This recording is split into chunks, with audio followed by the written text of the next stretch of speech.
La nuit est tombée sur les terres achanties. Les tambours résonnent au loin, portés par le vent chaud de la forêt. Il existe un objet dans ce monde que personne n'a le droit de toucher. Pas même le roi, pas même celui qui le possède.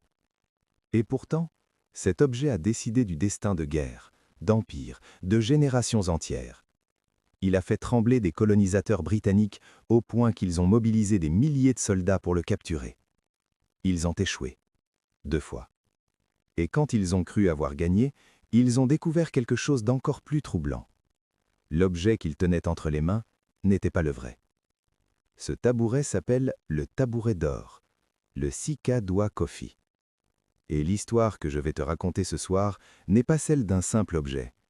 C'est l'histoire d'un peuple qui a compris quelque chose que nous avons presque entièrement oublié.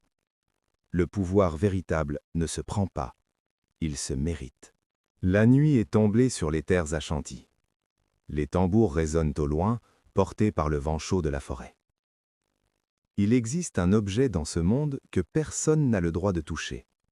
Pas même le roi, pas même celui qui le possède. Et pourtant, cet objet a décidé du destin de guerres, d'empires, de générations entières. Il a fait trembler des colonisateurs britanniques au point qu'ils ont mobilisé des milliers de soldats pour le capturer.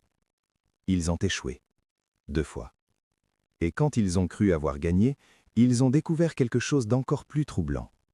L'objet qu'ils tenaient entre les mains n'était pas le vrai. Ce tabouret s'appelle le tabouret d'or, le Sika Dwa Coffee. Et l'histoire que je vais te raconter ce soir n'est pas celle d'un simple objet. C'est l'histoire d'un peuple qui a compris quelque chose que nous avons presque entièrement oublié. Le pouvoir véritable ne se prend pas, il se mérite.